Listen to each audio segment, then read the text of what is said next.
கர்த்தர் இந்த நிகழ்ச்சியிலே நம்மோடு கூட பேசுவார். கடந்த நாட்களிலே சோர்ந்து போன உங்களை பலப்படுத்தும்படியான வார்த்தைகளை கற்றுக் கொடுத்தார். பலமுள்ள ஒரு ஆவியை நீங்கள் பெற்றிருப்பீர்கள் என்று விசுவாசிக்கிறேன். பசுத்த ஆவியானவரை சார்ந்து கொள்ள வேண்டும். அவரை சார்ந்து கொள்ளும் பொழுது நீங்கள் இந்த உலகத்தில் சந்திக்கிற எல்லா பிரச்சனைகளையும் மேற்கொண்டு மகிழ்ச்சியோடு நீங்கள் வாழ முடியும். கர்த்தருக்கு மகிமை உண்டாவதாக. இந்த நாளிலும் கூட கர்த்தர் மீது நாம் எப்படிப்பட்ட நம்பிக்கை உள்ளவர்களாக இருக்க வேண்டும் என்பதை குறித்து பார்க்க போகிறோம். ரோமருக்கு எழுதின நிருபம் 12ஆம் அதிகாரம் 12வது வசனத்தில் நம்ம வாசிக்கிறோம்.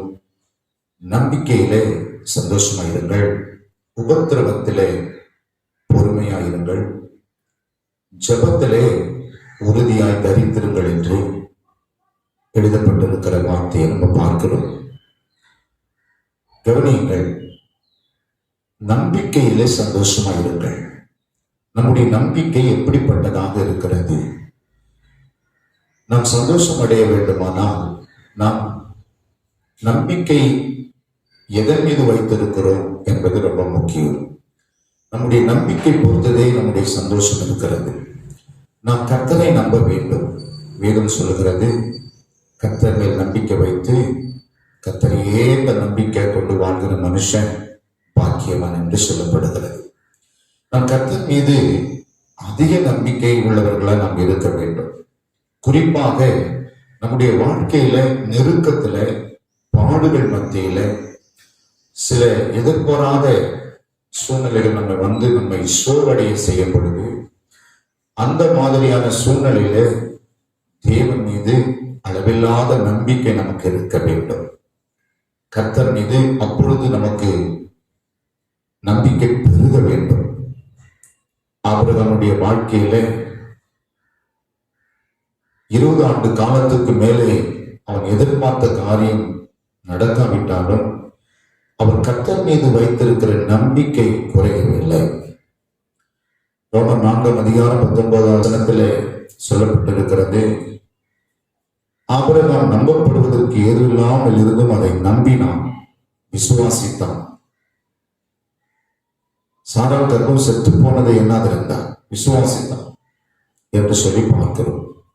அப்போ தேவன் வாக்கு தத்தம் பண்ணினதை நிறைவேற்ற வல்லவராய் இருக்கிறார் என்று முழு நிச்சயமாய் நம்பி தேவனை மகிமைப்படுத்தி விசுவாசத்தில் வல்லவனானான் என்று எழுதப்பட்டிருக்கிறதை பார்க்கிறோம். ஆபிரகாம் தேவன் மீது நம்பிக்கை வைத்த ஒரு மனிதனாக இந்த பூமியில வாழ்ந்தார். அவர் வாழ்க்கையில கூட நிறைய போராட்டங்கள் வந்திருக்கலாம். அவருடைய நம்பிக்கையை இழக்கும்படிக்கு சூழ்நிலைகள் நேரிட்டிருக்கலாம். அவரோடு கூட இருந்தவர்கள், இன்னும் நீ கர்த்தரை நம்பிக்கொண்டிருக்கிறாய், உனக்கு பிள்ளை இல்லை, உன்னுடைய ஆஸ்தி எல்லாம் அனுபவிப்பதற்கு பிள்ளை செல்வங்கள் இன்னும் கொடுக்கப்படவில்லை, உனக்கு வயதாகிவிட்டது, உன் சூழ்நிலை எப்படியா இருக்கிறது, இன்னும் கூட கர்த்தர் மீது நீ நம்பிக்கையாய் வாழ்ந்து கொண்டிருக்கிறாயே என்று சொல்லி அநேக ஆபிரகாமுடைய நம்பிக்கையை இழக்கும்படி, அவன் தேவன் மீது வைத்த நம்பிக்கையை இழந்து அவன் வாழ்க்கையில தேவனை விட்டு விலகும்படி சில பேசி இருக்கக்கூடும். இன்றைக்கு கூட அப்படிப்பட்ட சூழ்நிலைகளை நம்ம பார்க்கிறோம். நம்மோடு இருக்கிற மனிதர்கள், உங்களோடு இருக்கிற சில, நீங்கள் கர்த்தர் மீது அதிகமான நம்பிக்கை கொண்டு கர்த்தர் செய்வார் என்று விசுவாச வார்த்தைகளை நீங்கள் அறிக்கை செய்யும் போது அவர்கள் அதற்கு எதிர்மாறையாக உங்கள் நம்பிக்கையை இழக்கும்படிக்கு உங்கள் நம்பிக்கையான வார்த்தைகளை நீங்கள் பேசக்கூடாதபடிக்கு எப்பொழுதும் உங்களுக்கு எதிர்ப்பாக சிலர் இருக்கத்தான் செய்வார்கள். இப்படிப்பட்ட மனிதர்கள் மத்தியில தான் நாம் கர்த்தர் மீது நம்பிக்கை கொண்டு வாழ வேண்டும். யோபு சொன்னார் இல்லையா, எல்லாரும் நிந்தித்த போது கூட யோபினுடைய நண்பர்கள் அவர்களை விட்டு விலகி போன போது கூட, மனைவியும் தேவனை தூசித்து ஜீவனை விடு என்று சொல்லும் பொழுது கூட அவர் கர்த்தர் மீது நம்பிக்கையா இருந்தாரே. என்னை கொன்று போட்டாலும் அவர் மேல் நான் நம்பிக்கையாக இருப்பேன் என்று யோபு சொல்லுவதை வேதத்தில் வாசிக்கிறோம். அப்படியானால் நம்முடைய வாழ்க்கையில வருகிற சூழ்நிலையில, நம்முடைய வாழ்க்கையிலே திடீரென்று நடக்கிற இழப்புகள், பேரிழப்புகள், நஷ்டங்கள், இப்படிப்பட்ட சூழ்நிலை கூட நாம் கர்த்தரை நம்ப வேண்டும். குறிப்பாக என்ன மாதிரியான சூழ்நிலைகளை நம்ம சந்தித்தாலும், எப்படிப்பட்ட கஷ்டங்களை நீங்கள் கடந்து போனாலும், அதில் நீங்கள் நம்ப வேண்டியவரை தேவன் மட்டும்தான். வேற யாரையும் நீங்கள் நம்பக்கூடாது. குறிப்பாக வேதத்தில் மனுஷனை நம்பக்கூடாது என்று வேதத்தில் சொல்லப்பட்டிருக்கிறது. மனுஷனை நம்புவதை பார்க்கிலும் கர்த்தர் பேரில் பற்றுதலாய் இருப்பதே நலம் என்று தாவீது 118 சங்கீதம் 8 சொல்லுகிறார். கர்த்தர் மீது நம்பிக்கை வைக்க வேண்டும். மனுஷனை நம்புவதை பார்க்கிலும் கர்த்தர் பேரில் பற்றுதலாய் இருப்பது நலம் என்று சொல்லுகிறார். நீங்கள் எப்படிப்பட்ட சூழ்நிலையை சந்தித்தாலும், நீங்கள் எப்படிப்பட்ட நிலைமையை கடந்து போனாலும், எப்படிப்பட்ட பாடுகளை அனுபவித்தாலும், ஒருவேளை பொருளாதாரம் இல்லாத நெருக்கமா இருக்கலாம், ஒருவேளை நீங்கள் எதிர்பார்த்தபடி சில காரியங்கள் நடக்காம உங்களுக்கு மன வருத்தங்கள் உண்டாயிருக்கலாம். எப்படிப்பட்ட சூழ்நிலையை இந்த உலகத்தில் நீங்கள் சந்தித்தாலும் மனுஷனை நீங்கள் நம்பக்கூடாது. கர்த்தர் தான் அந்த சூழ்நிலையிலிருந்து உங்களை விடுதலை ஆக்குவார் என்ற ஒரு நம்பிக்கை உங்களுக்கு இருக்க வேண்டும். கர்த்தர் மீது நம்பிக்கை வைத்து வாழ வேண்டும். ஆசா என்கிற ஒரு ராஜாவை குறித்து கடந்த வாரத்திலே நான் சொன்னேன். பலம் உள்ளவனுக்காகிலும் பலனற்றவனுக்காகிலும் உதவி செய்கிறது உமக்கு லேசான காரியம்.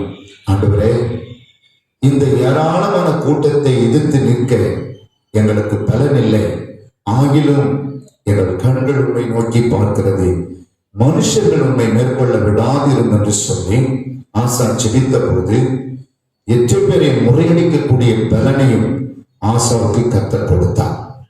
ஆசாவோடு கூட கர்த்தர் இருந்து, ஆசா ராஜாவோடு கூட கர்த்தர் இருந்த நாட்கள் வரையிலும் அவன் எல்லாவற்றிலும் ஜெயம் எடுத்தான். அவன் ஒரு ஜனங்களை சமாதான வழியில நடத்துவதற்கு அது ஏதுவாக இருந்ததை பார்க்கிறோம்.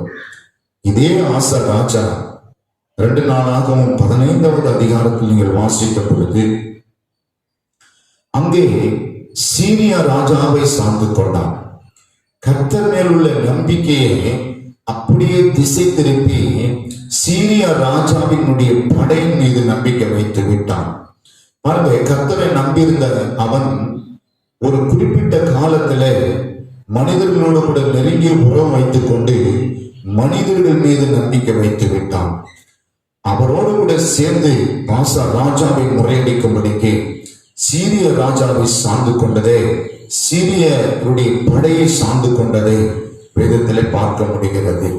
அங்கே அவன் எப்பொழுது மனுஷனை சார்ந்து கொண்டானோ ஆசா ராஜா தோல்வியை கண்டான் என்று பார்க்கிறோம்.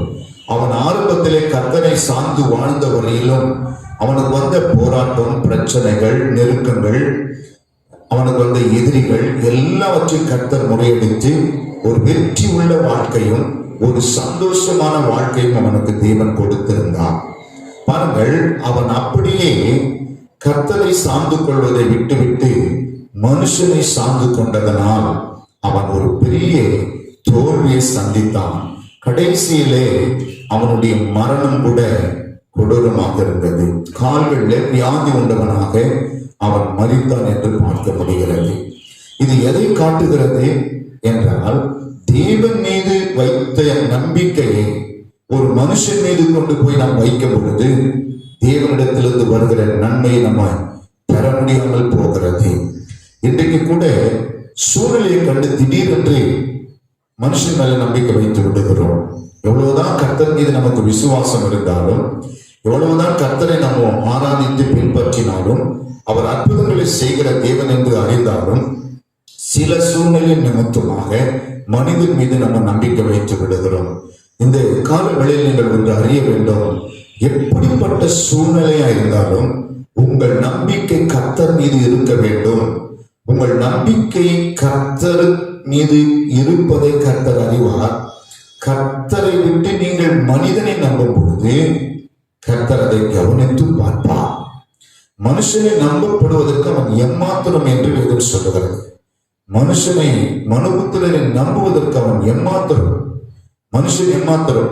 உங்களை போல ஒரு பாடுள்ள மனுஷன் தான் மனுஷன். ஆண்டவர் வேதத்துல மனுஷன் மீது அன்பு காட்ட வேண்டும் என்று சொல்லியிருக்கிறார். நீங்கள் ஒரு மனுஷனை பார்க்கும் போது, ஒரு அதிகாரியை பார்க்கும் போது, இல்லாவிட்டால் ஒரு ஐஸ்வர்யனை பார்க்கும் போது கூட நீங்கள் அன்பு செலுத்த வேண்டுமே தவிர அவர்களை நம்பக்கூடாது. வேதம் அதுதான் சொல்லுகிறது. அவர்கள் மீது உங்கள் நம்பிக்கை வைக்க கூடாது. வஸ்திரம் இல்லாதவனை கண்டால், ஒரு மனுஷனுக்கு வஸ்திரம் இல்லை என்றால் வஸ்திரம் கொடுங்கள், ஆகாரம் இல்லை என்றால் ஆகாரம் கொடுங்கள், அவன் மீது அன்பு கூறுங்கள், அவன் செய்கிற தவறுகளை மன்னியுங்கள். ஆனால் அவன் மீது நம்பிக்கை வைக்க கூடாது என்பதை வேதம் தெளிவாக சொல்லுகிறது. எரேமியா தீர்க்கதரிசன வேதாகமத்திலே அவர் சொல்லப்பட்ட தீர்க்கதரிசியான எரேமியா எழுதப்பட்டிருக்கிற வார்த்தைகளை நான் வாசிக்கிறேன், கவனிங்கள். எரேமியா 17ஆம் அதிகாரம் 5வது வசனத்திலிருந்து நான் வாசிக்கிறேன். மனுஷன் மேல் நம்பிக்கை வைத்து மாம்சமானதை தன் புயமலமாக்கி கொண்டு கர்த்தரை விட்டு விலகுகிற இருதயம் உள்ள மனுஷன் சபிக்கப்பட்டவன் என்று கர்த்தர் சொல்லுகிறார். என்ன வார்த்தை கவனிங்க. கர்த்தருடைய நன்மையை நீங்க பெற முடியாமல் இருக்க, கர்த்தருடைய சந்தோஷத்தை நீங்கள் அனுபவிக்க முடியாமல் இருக்க, சில காரியங்கள் நீங்கள் கவனிக்க வேண்டியதாக இருக்கிறது. ஏன் உங்களால் சந்தோஷமாய் வாழ முடியவில்லை, ஏன் உங்களால் கர்த்தர் கொடுக்கிற நன்மையை பெற்றுக்கொள்ள முடியவில்லை என்பதை குறித்து நீங்கள் கவனித்து பார்த்தால் 5ஆம் வசனம் சொல்லுது, மனுஷன் மேல் நம்பிக்கை வைத்து. நம்முடைய நம்பிக்கை மனுஷன் மேல மாறும்போது நாம சந்தோஷமா இருக்க முடியாது. என்ன நடக்கிறதா, மனுஷன் மேல் நம்பிக்கை வைத்து தன் மாம்சத்தை தன் புயபலமாக்கி கொண்டு கர்த்தரை விட்டு இருதயம் விலகுகிற இருதயம் உள்ள மனுஷன் சபிக்கப்பட்டவன் என்று கர்த்தர் சொல்லுகிறார்.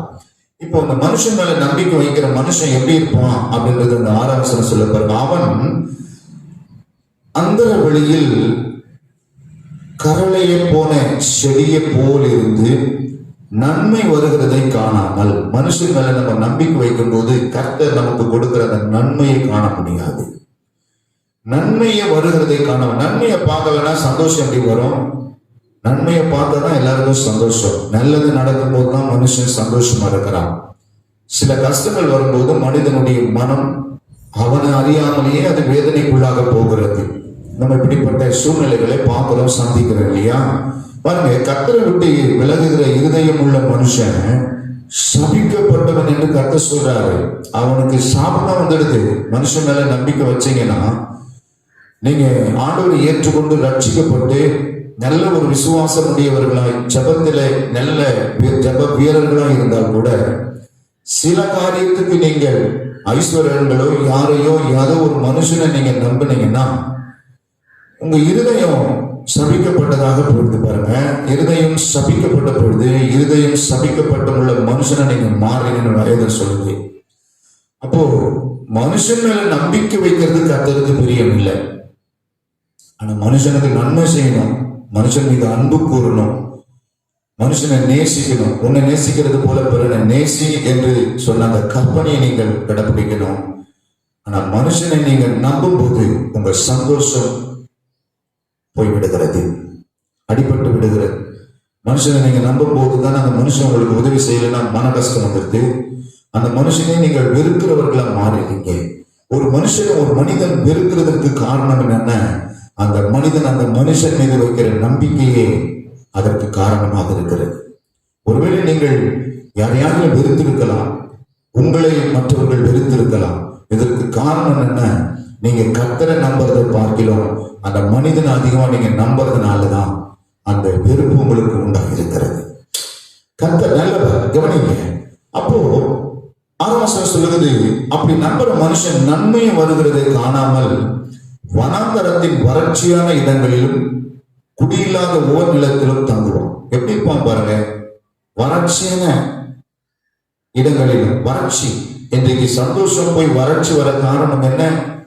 கர்த்தர் மீது நம்பிக்கை இருக்கணும், கர்த்தர் மீது சந்தோஷம் கர்த்தருடைய வார்த்தை மீது நமக்கு நம்பிக்கை இருக்குமானா நாம் ஏன் மனுஷன் மீது நம்பிக்கை வைக்க போகிறோம்? அதுக்காக மனுஷர்களை நீங்க நம்பிக்கை வைக்க அதை பதச்சு கொள்ளுங்கன்னு சொல்லல. அவங்களை நம்பக்கூடாது. அவங்களோடு கூட நீங்கள் அன்பு வைக்க வேண்டும், அவங்களை நேசிக்க வேண்டும், அவர்களோடு கூட நீங்கள் இயேசுவின் அன்பை அவர்களிடத்தில் நீங்கள் காட்ட வேண்டும். ஆனால் அவர்கள் மேல் நம்பிக்கை வைக்கும் போது வனாந்தரத்தின் வறட்சியான இடங்களிலே குடியில்லாத ஒவ்வொரு நிலத்திலும் தங்குவோம். பாருங்க, வனாந்தரம், வறட்சி, ஒவ்வொரு நிலம் சொன்னா தண்ணீர் இல்லாத அப்படி சந்தோஷம் இல்லாத ஒரு வாழ்க்கையை குறித்து அங்க சொல்லப்பட்டிருக்கிறத பார்க்கிறோம். 7வது வசனத்திலே சொல்லப்பட்ட போது கர்த்தர் மேல் நம்பிக்கை வைத்து கர்த்தரை தன் நம்பிக்கை கொண்டிருக்கிற மனுஷன் பாக்கியவான். பாருங்க, கர்த்தரை நம்பாத மனுஷன் எப்படி இருப்பான், கர்த்தர் மேல நம்பிக்கை வைக்கிற மனுஷன் எப்படி இருப்பாங்க. அங்க அழகா எழுதப்பட்டிருக்கிற இந்த வார்த்தையை நீங்கள் கவனிங்க. 5ஆம் வசனத்திலே மனுஷன் மேல நம்பிக்கை வைக்கிற மனுஷனுடைய வாழ்க்கை எப்படி இருக்கிறது. 7வது வசனம் கர்த்தர் மேல் நம்பிக்கை வைக்கிற வார்த்தை மனுஷன் மேல, கர்த்தர் மேல் நம்பிக்கை வைத்து கர்த்தரை தன் நம்பிக்கை கொண்டு வாழ்ற மனுஷனுடைய வாழ்க்கை எப்படிப்பட்டதுன்னு 8ஆம் வசனம் சொல்ல பாருங்க. நீங்க கர்த்தரை நம்பி இருந்தா அவன் தண்ணீர் அண்டையிலே நாட்டப்பட்டதும் கால்வாய் ஓரமாக தன் வேர்களை விடுகிறதும் உஷ்ணம் வருகிறதை காணாமல் இலை பச்சையா இருக்கிறதும் மழை தாட்சியான வருஷத்திலும் வருத்தமின்றி தப்பாமல் கனி கொடுக்கிறதுமான மரத்தை போல் இருப்பான். வறட்சியை காண மாட்டான். கர்த்தர் மேல் நம்பிக்கை வைக்கிற ஒரு உள்ளம் எப்பொழுதும் சந்தோஷம் அடையும். கர்த்தரை நம்பிக்கையாய் வைத்திருக்கிற உள்ளம் எப்பொழுதும் மகிழ்ச்சி அடையும். இன்றைக்கு நிறைய பேரு கர்த்தரை நம்புறதில்லை. செல்வந்தர்கள் மீது சிலருக்கு நம்பிக்கை, சிலருக்கு வேலை மீது அதிக நம்பிக்கை. இந்த வேலையை வச்சு நான் பிழைச்சிடுவேன் அப்படின்னு ஒரு நம்பிக்கை. சிலருக்கு சில பொருட்கள் மீது நம்பிக்கை வந்து விடுகிறது. ஒரு சிலருக்கு தான் வைத்திருக்கிற வெள்ளி பொன் பொருட்கள் மற்றும் வீடு நிலங்கள் இப்படிப்பட்ட கர்த்தர் கொடுத்த அந்த பொருட்கள் மேல, ஆசீர்வாதங்கள் மேல ஒரு நம்பிக்கை வைக்க ஆரம்பித்து விடுகிறார்கள். குறிப்பாக நாம் கர்த்தரை நம்புகிற அந்த நம்பிக்கையிலே, அந்த நம்பிக்கையை கர்த்தர் மேல் வச்சிருக்கிற அந்த நம்பிக்கை போல வேற யாரும் நம்ம நம்பிடக்கூடாது. வேற அந்த நம்பிக்கை கொண்டு போய் வேற எந்த பொருள் மேல வச்சிடக்கூடாது. கர்த்தருக்கு மட்டுமே முதல் நம்பிக்கை நமக்கு இருக்கணும். எப்பொழுதும் எல்லாவற்றிலும் கர்த்தரை நம்பி இருக்க வேண்டும். கர்த்தரை நம்புகிறவன் என்றென்றைக்கும் நிலைத்திருப்பான். சீயோன் பர்வதத்தை போல் இருப்பான். அவன் என்றென்றைக்கு நிலைத்திருப்பான், அசையாமல். சீயோன் பர்வதத்தை போல அசையாமல் இருப்பான். பாருங்க, இன்றைக்கு ஆண்டவரை நம்பி இருக்கிற பிள்ளைகளுடைய வாழ்க்கையில ஒரு கஷ்டம் வந்தா கூட, ஒரு பாடு வந்தா கூட, ஒரு இழைப்பு வந்தா கூட உறுதியா இருப்பாங்க. எப்படிப்பட்ட சூழ்நிலை வந்தாலும், ஏன் கொரோனா வந்தா கூட அசைய மாட்டாங்க. என்னதான் மாறினாலும் கர்த்தரை மாறாதவராக இருக்கிறார். அவர் என்னை போஷிப்பார், பாதுகாப்பார், என்னை நடத்துவார், அவர் என்னை கைவிட மாட்டார் என்ற ஒரு நம்பிக்கை உறுதியாக கர்த்தர் மீது வைத்திருப்பார்கள். சில விசுவாசிகளை பார்க்கும்போது அவர்கள் வார்த்தை வேற மாதிரி இருக்கும். கர்த்தர் மேல நம்பிக்கை வச்சத மாதிரி பேசுவாங்க. ஆனா அவங்க வாழ்க்கையெல்லாம் கர்த்தர் மேல நம்பிக்கை இல்லாதபடி வாழ்வாங்க. அவங்க நடைமுறை, அவங்களுடைய செயல்கள் எல்லாமே நம்பிக்கை இல்லாத ஒரு செயலாக இருக்கும். ஆனா வார்த்தை மட்டும் நான் கர்த்தரை நம்புறேன்னு சொல்லுவாங்க. கர்த்தர் மனுஷன் பார்க்கிற மாதிரி பார்க்கறது இல்லை. அவர் நம்முடைய முகத்தை பார்ப்பதில்லை, நம்முடைய இருதயத்தை பார்க்கிறார். நம்முடைய இருதயம் கர்த்தர் மீது எப்படி இருக்கிறது என்று பார்க்கிறார். நம்முடைய இருதயத்திலே கர்த்தரை எந்த அளவுக்கு சார்ந்து இருக்கிறோம் என்று பார்க்கிறார். அவர் கொடுக்கிற நன்மையை நம்ம பெற்றுக்கொள்வதற்கு நாம் எப்படிப்பட்ட நம்பிக்கை அவர் மீது வைக்கிறோம் என்று பார்க்கிறார். எப்படிப்பட்ட நம்பிக்கை உள்ளவர்களாக இருக்கிறீங்க? இன்றைக்குள்ள இந்த உலகத்துல நடந்து கொண்டிருக்கிற சூழ்நிலையை கொண்டு, இந்த கொள்ளை நோயை கொண்டு, இந்த பெருந்தொற்றை கண்டு நீங்கள் எப்படி உங்கள் நம்பிக்கை எப்படிப்பட்டதாக இருக்கிறது என்பதை நீங்கள் யோசித்து பாருங்கள். இப்படிப்பட்ட காலத்தில் உங்கள் நம்பிக்கை எப்படி இருக்கிறது? உங்கள் நம்பிக்கை எப்படிப்பட்டதாக இருக்கிறது? கர்த்தரை நம்புகிறீர்களா? யோபு மாதிரி என்னை கொன்று போட்டாலும் கர்த்தர் மேல நம்பிக்கையா இருப்பேன் என்று சொல்லுகிறீங்களா? கர்த்தரை நம்பிக்கையா கொண்டு வாழ்ற மனுஷன் பாக்கியவான். தாவீது சொல்ற, கர்த்தரின் பட்சத்தில் இருக்கிறார், மனுஷன் எனக்கு என்ன செய்வான், நான் பயப்படேன் என்று சொல்லுகிறார். நாசியில சுவாசம் உள்ள மனுஷனை நம்புவதை விட்டு விடுங்கள், அவன் எண்ணப்படுவதற்கு எம்மாத்திரம் என்று வேதம் சொல்லுகிறது. இன்றைக்கு அநேக விசுவாசத்தை விட்டு வழிவி போவதற்கு காரணம் நம்பிக்கை மனிதன் மீது வைத்து விடுகிறார்கள். சிலர் ஆசீர்வாதங்கள் மீது வைத்து விடுகிறார்கள். ஏதோ ஒரு பொருளாதாரத்தை எதிர்பார்த்து அது கிடைக்காத பட்சத்துல ஏதோ ஒரு காரியத்தை நம்பி, யாரையோ ஒரு மனுஷனை நம்பி அது அந்த மனுஷனுக்கு கிடைக்காத பட்சத்துல அந்த மனுஷனை வெறுத்து விடுகிறார்கள், கர்த்தரை வெறுத்து விடுகிறார்கள். நீங்கள் சற்று யோசித்து பாருங்கள். கர்த்தர் மேல் நம்பிக்கை வைத்து கர்த்தரையே தன் நம்பிக்கை கொண்டு வாழ்ற மனுஷன் எப்படி இருப்பான்? அவன் தண்ணீர் அண்டையில நாட்டப்பட்டதும் கால்வாய் ஓரமாய் தன் வேர்களை விடுகிறதும் உஷ்ணம் வருகிறதை காணாமல். எவ்வளவுதான் பிரச்சனை வந்தாலும் அது என்ன ஒண்ணும் பண்ணாது.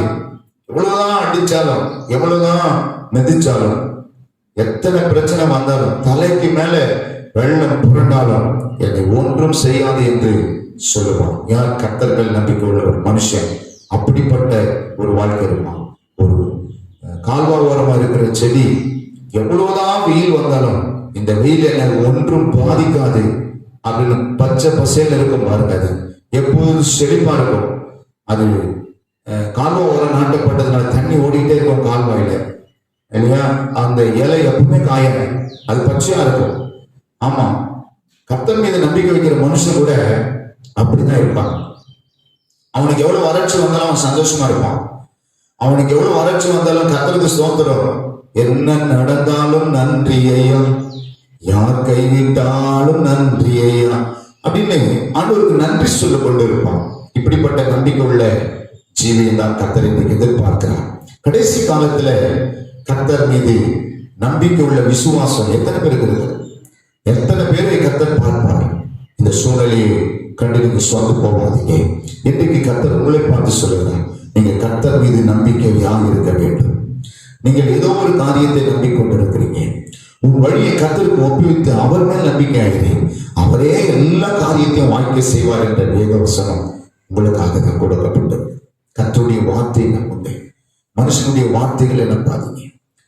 மனுஷனுடைய வார்த்தை வெறுமையா போய்விடும். நீங்க கர்த்தரை நம்பும் போது கால்வாய் ஓரமாய் நடப்பட்டு உஷ்ணம் வருகிறதை காணாமல் இலை முதிராமல் மரத்தை போல இருப்பீங்க, கனி கொடுப்பீங்கன்ற. வறட்சியில கூட கனி கொடுக்க முடியும். கர்த்தரை நம்புறவங்க எவ்வளவு வெயில் அடிச்சாலும், எவ்வளவு வறட்சி வந்தாலும் கர்த்தரின் மேல் நம்பிக்கை வச்சிருக்கிறவங்க கனி கொடுக்க முடியும். கர்த்தர் உங்களை ஆசீர்வதிப்பார். சொந்து போவாதீங்க. கர்த்தர் உங்க பட்சத்தில் இருக்கிறார். தாவீது மனுஷன் கர்த்தரின் பட்சத்தில் இருக்கிற மனுஷன் எனக்கு என்ன செய்வான்? தாவீது நிறைய மனிதர்களோட வாழ்ந்த ஒரு மனுஷன். ஏன்னா தாவீது ராஜாவா இருந்தார். அநேக மனிதர்களை பார்த்தார். மனிதனுடைய இருதயம் எப்படிப்பட்டது என்பதை அறிந்தார். ஒவ்வொரு மனுஷனுடைய குணாதிசயம் எப்படிப்பட்டது என்பதை தாவீது அறிந்திருப்பார். ஒரு போர்ச்சவனுடைய குணாதிசயம் எப்படிப்பட்டது என்பதை அறிந்திருப்பார்.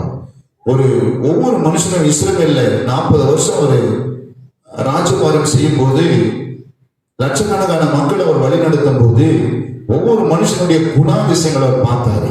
அதனாலதான் சொல்றாரு, எந்த சூழ்நிலை மனுஷனை நம்பக்கூடாது. மனுஷனை நம்புவதை பார்க்கலாம் கர்த்தர் பேரில் பற்றதலாக இருப்பதனாலும். இன்னொரு வார்த்தை கூட தாவீது அழகா சொல்வாரு, பிரபுக்களை நம்புவதை பார்க்கலாம் கர்த்தர் பேரில் பற்றதலாக இருப்பதனாலும். பிரபுக்கள் என்று சொன்னால் ஐஸ்வர்யங்கள், வசதி படைத்தவர்கள், நம்மை விட அதிகமான பணம் வைத்தவர்களா இருக்கலாம், நம்மளோட வசதியானவங்களா இருக்கலாம். அவர்கள் மீது சில காரியத்துக்கு நம்ம நம்பிக்கை வைப்பது தவறு என்று தாவீது சொல்கிறார். பிரபுக்களை நம்புவதை பார்க்கிறோம் கர்த்தர் பேரில் பட்டுதலை இருப்பது நலம். யோசேப்பு சிறைச்சாலையில் இருக்கும் பொழுது பானபாத்திரக்காரன் இல்லையா, ராஜாவோடு கொடுக்கிற பானபாத்திரக்காரன் நம்பினோம். அது சொன்ன சிறைச்சாலை தந்தை அவன் வெளியே போகும்போது என்னை பற்றி நீ ராஜாவினிடத்துல சொல்லு அப்படின்னு சொன்னான். அந்த மனுஷன் போய் ராஜாவினிடத்துல போய் யோசேப்பு பத்தி சொல்லவே இல்லை. அவன் மறந்துட்டான். அவன் நம்பணும் பாருங்க, யோசேப்பு எப்படி ஆகிலும் என்னை பத்தி சொல்லி இந்த சிறையிலிருந்து என்னை விடுதலை ஆக்கிடுவாங்க ஒரு நேரத்துல யோசேப்பு கூட நினைச்சாங்க. ஆனா கர்த்தர் யோசேப்போடு கூட இருந்தார். யோசேப்பினுடைய சிறையிருப்பை கர்த்தர் மாற்றினார். உங்கள் நம்பிக்கை கர்த்தர் மீது இருக்குமானால் கர்த்தர் உங்கள் சிறையிருப்பை மாற்றுவார். நம்பிக்கையுடைய சிறைகளே அரணுக்கு திரும்புங்க, இரட்டிப்பான நன்மையை தருவேன், இன்றைக்கே தருவேன் என்று எழுதப்பட்டிருக்கிற வார்த்தையை நம்ம சகரியோட வாசிக்கிறோம். சகரிய புத்தகத்தில் 9ஆம் அதிகாரத்தில் வாசி, நம்பிக்கையுடைய சிறைகளே அரணுக்கு திரும்புங்க, இரட்டிப்பான நன்மையை நான் தருவேன், இன்றைக்கே தருவேன். கர்த்தர் மீது நம்பிக்கை வைங்க. மனுஷன் மீது நம்பிக்கை வைக்காதீங்க. பொருள் மீது நம்பிக்கை வைக்காதீங்க. உங்களுக்கு இருக்கிற பொருளாதாரத்தின் மீது நம்பிக்கை வைக்காதீங்க. ஏன் உங்க மாம்சத்தின் மீது கூட நீங்க நம்பிக்கை வைக்காதீங்க. உங்க சரீரத்தின் மீது நம்பிக்கை வைக்காதீங்க. உங்களுக்கு இருக்கிற பலத்தின் மீது நம்பிக்கை வைக்காதீங்க. கர்த்தர் மீது நம்பிக்கை வைங்க. கர்த்தரே தன் நம்பிக்கை கொண்டு வாழ்ற மனுஷன் பாக்கியவன். கர்த்தர் மேல் நம்பிக்கை வைத்து கர்த்தரே தன் நம்பிக்கை கொண்டு வாழ்ற மனுஷன் பாக்கியவன். அவன் தண்ணீர் அண்டையில் நாட்டப்பட்டதும் கால்வாய் ஓரமாய் வேர்களை விடுகிறதும் உஷ்ணம் வருகிறதை காணாமல் பச்சையா இருக்கிறதும் மழை தாட்சியான வருஷத்திலும் வருத்தமின்றி தப்பாமல், மழையே மேலனா கூட வருத்தமின்றி தப்பாமல் கனி கொடுக்கும். தாட்சியான வருஷத்திலும் கனி கொடுப்பான். ஆமா, வருத்தமின்றி தப்பாமல் கனி கொடுக்கும். மரத்தை போல் இருப்பான். சொந்து போக மாட்டான்னு சொல்ற. கர்த்தரை நம்புறவன் என்னைக்கு சொந்து போக மாட்டான். கர்த்தரை நம்புறவன் என்றைக்கு வெக்கப்பட்டு போக மாட்டான். கர்த்தரை நம்புகிறவர்கள் கைவிடப்பட்டது இல்லை. கர்த்தரை நம்புகிறவர்கள் அப்பத்திற்கு இறந்து திரிந்ததில்லை. நீதிமானுடைய சந்ததி ஒருபோதும் கைவிடப்பட்டது இல்லை. நீங்கள் இதுவரையும் பல மனிதர்களோடு கூட நெருங்கி வாழ்ந்திருக்கலாம். சில மனிதர்களை நம்பி ஏமாந்து போய் நின்று கண்ணீர் வடித்துக் கொண்டிருக்கலாம். உங்களை பார்த்துதான் கர்த்தர் சொல்றார். மனிதனை நம்பி ஏமாந்து நின்று கொண்டிருக்கிறாயே, உன்னை பார்த்துதான் கர்த்தர் சொல்லுகிறார். உன்னை பார்த்துதான் கர்த்தர் பேசுகிறார். கர்த்தர் மீது நம்பிக்கையை வை. கர்த்தரை சார்ந்து கொள். கர்த்தருடைய வார்த்தையை சார்ந்து கொள். கர்த்தருடைய வார்த்தை போதும். அன்றைக்கு தன்னுடைய ஒரே மகளுக்காக வந்த கர்த்தருடைய வார்த்தையை கேட்டு நம்பி போனான். போகையில் அவன் மகள் பிழைத்திருக்கிறான் என்று சொல்லி செய்தி கேட்டான். எனக்கு அன்பான கர்த்தருடைய பிள்ளைகளை, இயேசுவின் மீது எப்படிப்பட்ட நம்பிக்கை வைக்கிறீங்க? கர்த்தரை நம்பிக்கையாய் கொண்டு வாழ்ற மனுஷன் பாக்கியவான். ஜெபிப்போமா? கர்த்தரை நம்புங்கள். அவருடைய வாழ்க்கையில எல்லாவற்றையும் கொடுத்து எல்லா நன்மைகளும் நிரப்பி உங்களை சந்தோஷப்படுத்துவார். நம்பிக்கையில சந்தோஷமா இருக்க கர்த்தர் எனக்கு செய்வாரு, கர்த்தர் கொடுப்பாரு, கற்றுத் தருவாரு, அவர் எல்லாவற்றையும் செய்வாரு என்ற ஒரு நம்பிக்கையில சந்தோஷமா இருக்க. அடுத்த வாரம் உபத்திரவத்தை பார்க்க உபத்திரவத்தில் பொறுமை எப்படி இருப்பது என்பதை குறித்து நாம் பார்ப்போம். ஜெபிப்போம். பரிசுத்தமுள்ள பரலோக பிதாவே, நாங்கள் துதிக்கிறோம். இயேசு கிறிஸ்துவின் நாமத்தினாலே ஜெபிக்கிறோம். இந்த நாட்களிலும் கூட ஆண்டவரே, எப்பொழுதும் உண்மையே நம்பி நாங்கள் வாழ வேண்டும். உண்மை நம்பி நாங்கள் வாழ வேண்டும் என்பதை கற்றுக்கொண்டோம். மனுஷனை நம்புவதை பார்க்கிறோம். கர்த்தர் பேரில் பற்றுதலாக இருப்பது நலம் என்று சொல்லி நாங்கள் கண்டுகொண்டோம். ஆண்டவரே, இதை நிகழ்ச்சியை பார்த்து கொண்டிருக்கிற ஒவ்வொரு குடும்பத்தையும் நம்முடைய கரத்தில் ஒப்புக்கொடுக்கிறேன். ஒவ்வொரு குடும்பத்தையும் ஆசீர்வதி காத்துக்கொள்ளும். பொருளாதாரத்துகள் நம்பிக்கை வைக்க வேண்டாம். சிலர் ரதங்களை குறித்தும் சிலர் குதிரைகளை குறித்தும் மேன்மை பாராட்டுகிறார்கள். நாங்களோ எங்கள் கிறிஸ்து இயேசுவை குறித்து மேன்மை பாராட்டுகிறோம் என்று சொல்லத்தக்கதாக அப்படிப்பட்ட நம்பிக்கை உடைய பிள்ளைகளுக்கு தேவன் உருவாக்கினார். நீங்க அப்படி செய்கிறதற்கான ஆசீர்வதி காத்து இயேசுவின் நாமத்தில் ஜெபிக்கிற நல்ல பிதாவே. ஆமென், ஆமென், ஆமென். God bless you.